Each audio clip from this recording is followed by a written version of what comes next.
Olá, colegas da disciplina de histopatologia veterinária. Eu me chamo Saulo, participo do programa de pós-graduação em ciências veterinárias de nível doutorado na Universidade Federal do Mato Grosso, campus Cuiabá, e estou participando dessa disciplina sob a orientação dos professores Edson e Fernando. E me foi passado a conferência número 16, com 4 casos, e este aqui é o primeiro caso que vou apresentar para vocês, de uma sequência de doenças que afetam suínos.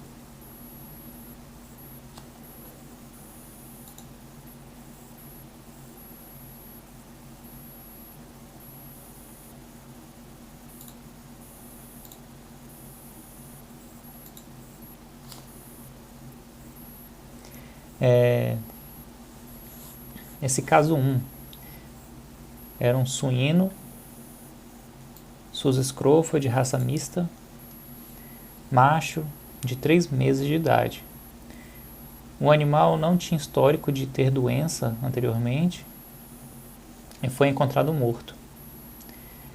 Os achados macroscópicos: foi verificado que 70% dos pulmões estavam acometidos por áreas firmes, vermelhas escurecidas, principalmente com distribuição crânio-ventral nos lobos, em comparação às áreas do tecido pulmonar normal. Foram feitos testes laboratoriais para verificação das possíveis doenças de acometimento do sistema respiratório de suínos,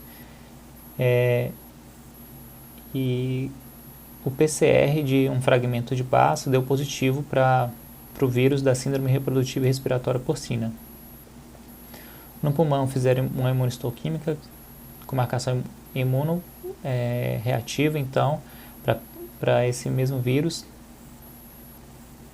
dessa doença mencionada, que é com a sigla que o pessoal costuma ler como PIRS, e essa marcação imunoreativa marcava o interior de macrófagos, o interior do citoplasma de macrófagos. Também foi feita uma cultura microbiológica para isolamento bacteriano e foi identificado Escherichia coli. E exames de PCR para influenza, o influenza vírus porcino, imunistoquímica para circovírus porcino 2 e para Mycoplasma e pneumonia deram negativos.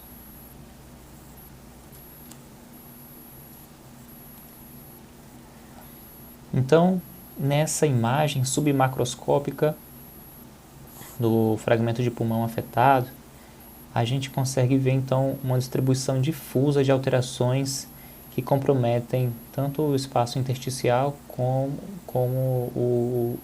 as vias por onde passa o ar, as vias aéreas, como alvéolos, bronquíolos. E essas vias aéreas estão preenchidas por o exudato, e tanto a pleura quanto o tecido conjuntivo do interstício estão moderadamente expandidos por esse edema.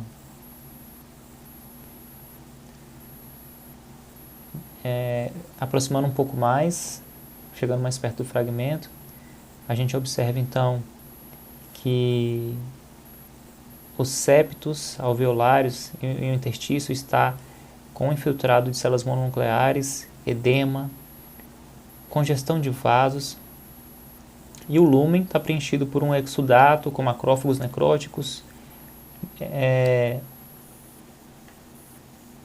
neutrófilos tanto íntegros quanto degenerados, e além de debris basofílicos, como a gente observa aqui. E na ponta dessa seta a gente consegue ver hiperplasia de pneumócito tipo 2, sem mencionar também a intensa congestão nos vasos capilares do interstício.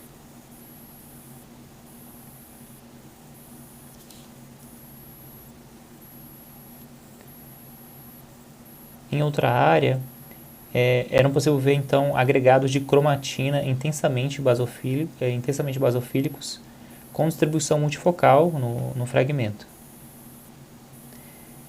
Além disso, o fragmento também apresentava hiperplasia de tecido linfóide ligado a bronquíolos, e os bronquíolos também estavam preenchidos por neutrófilos, como a gente pode ver aqui, nessa área. A gente vê o epitélio do bronquíolo, e aqui é uma hiperplasia de tecido linfóide, composto basicamente por linfócitos e plasmócitos. E também a gente vê também um infiltrado, principalmente perivascular, desses linfócitos e plasmócitos. Aqui o bronquíolo perdeu seu epitélio e a gente vê um infiltrado então de neutrófilos íntegros e degenerados, que provavelmente está indicando uma infecção secundária. Como foi isolado o Escherichia coli, poderia ser a causa dessa infecção secundária.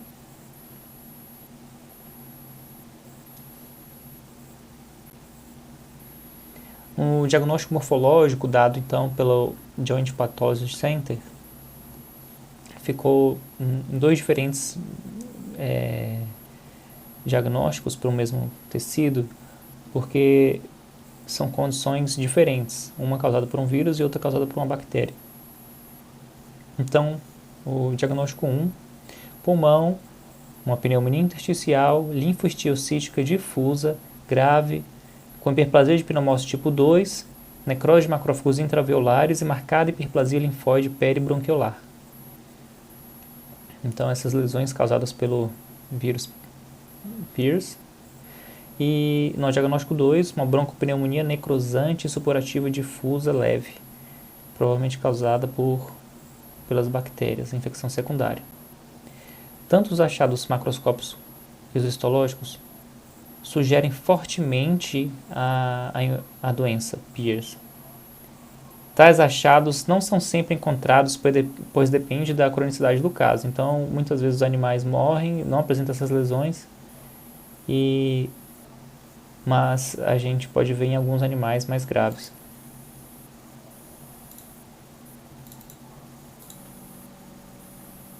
Retomando, desculpe a pausa.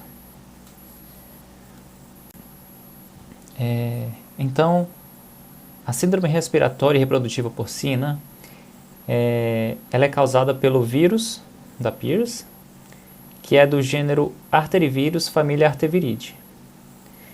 Esse vírus ele possui 2 genótipos. Genótipo 1 que ocorre na Europa e o genótipo 2 que ocorre na América do Norte. Esse é um vírus que ele tem alta taxa de mutação.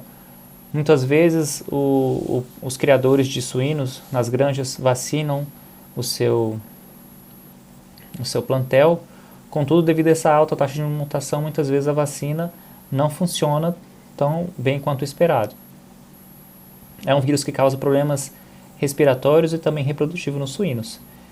E a doença ela não tem predileção por idade, contudo, ela é mais frequente em animais na fase de crescimento, e podendo encontrar animais doentes também na fase de terminação e nos reprodutores.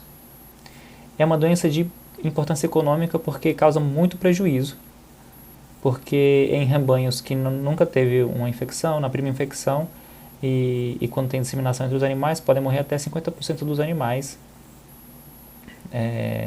das fêmeas e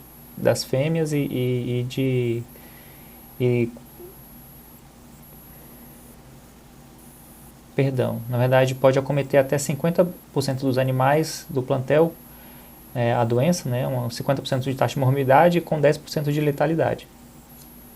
E essa doença ela causa uma infecção persistente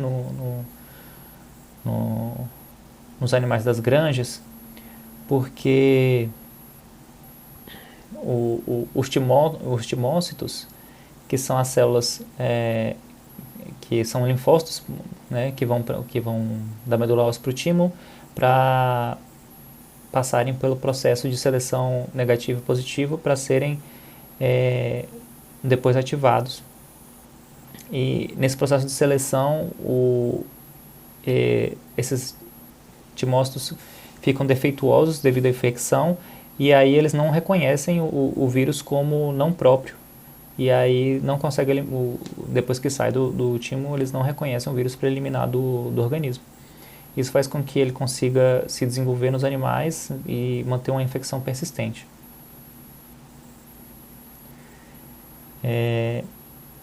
Nos casos de infecção sistêmica, a gente pode encontrar um infiltrado linfocítico nos diversos tecidos. E nos achados microscópicos, podemos encontrar tanto vasculite como trombos fibrinosos em qualquer órgão. E é comum ser encontrados rinite, miocardite, miometrite e endometrite linfoplasmocíticas. Também podemos observar meningoencefalite, corioidite e linfohistiocytíticas, além de gliose, nódulos gliais, vasculite e perivasculite nesses tecidos nervosos. No caso da síndrome respiratória, quando a fonte de infecção elimina então essas secreções, né? A fonte de infecção são suínos hospedeiros que sobrevivem à infecção, eliminando secreções no ambiente. E essa transmissão infectocontagiosa ocorre por uma inalação ou ingestão. Na inalação, vai direto para a via aérea superior, e a ingestão faz com que esse vírus vá parar nas tonsilas, né, como a entrada de infecção. E aí esse vírus vai se replicar no tecido linfóide. Com 12 horas já ocorre uma viremia, e essa viremia pode durar várias semanas. Então, se tem viremia, está eliminando o vírus durante muito tempo no ambiente. Mas em contrapartida, esse vírus não dura muito tempo no ambiente. Só que essa alta taxa de eliminação é suficiente para infectar o rebanho como um todo. As consequências, então, dessa infecção é o comprometimento da função dos macrófagos alveolares e pulmonares, pois induz a produção de interleucina 10, que é imunossupressora, e isso predispõe, então, a doenças secundárias. E outras formas de infecção, que não a aerógena, tem as rotas venéreas e as transplacentárias, que também infectam os animais. É uma doença que não possui tratamento, e a forma de controle dela é a prevenção. Aqui uma imagem para ilustrar um pulmão inflado, com áreas de consolidação cranioventral. É um caso de pulmão com PIRS, né, pneumonia intersticial. Aqui para um trabalho em que eu estava pesquisando imagens sobre essa doença. Esse trabalho mostra então a cianose que o animal sofre. Animais que geralmente sofrem cianose têm essa lesão característica das orelhas, né, vai se arroxeando, em comparação da orelha de um animal normal. Outras doenças causam essa alteração também, ela não é exclusiva da PIRS. Esse trabalho também comenta que é comum ocorrer infecções, além da PIRS, ocorrer infecções concomitantes, principalmente do vírus porcino tipo 2, e que é um vírus também que deixa o animal imunossuprimido, causando então uma doença fatal nesses animais. Já na síndrome reprodutiva causada pelo vírus, há muito comprometimento reprodutivo, principalmente nos rebanhos recém-infectados, causando aborto em 50% das fêmeas, com morte de até 10% dessas fêmeas. E são verificados, então, a alta taxa de natimortos, de fetos mumificados, mortes embrionárias e a infertilidade das fêmeas. Uma lesão grave característica da PIRS é uma lesão no cordão umbilical, né, com hemorragia, necrose fibrinoide e uma inflamação supurativa.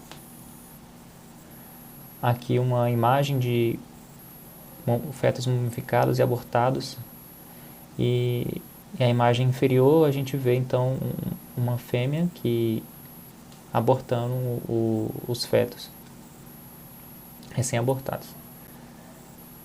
A conclusão, então, a PIRS é uma doença que causa muitos prejuízos econômicos, então ela é uma doença importante fazer o controle e a prevenção para não infectar o rebanho. O diagnóstico pode ser feito com histopatologia, quando a gente observa essas lesões que sugerem fortemente PIRS, e a confirmação por imunistoquímica e PCR. É necessário avaliar, então, a ocorrência de doenças concomitantes, tanto infecções virais e bacterianas, incluindo este diagnóstico diferencial. Obrigado e até o próximo caso.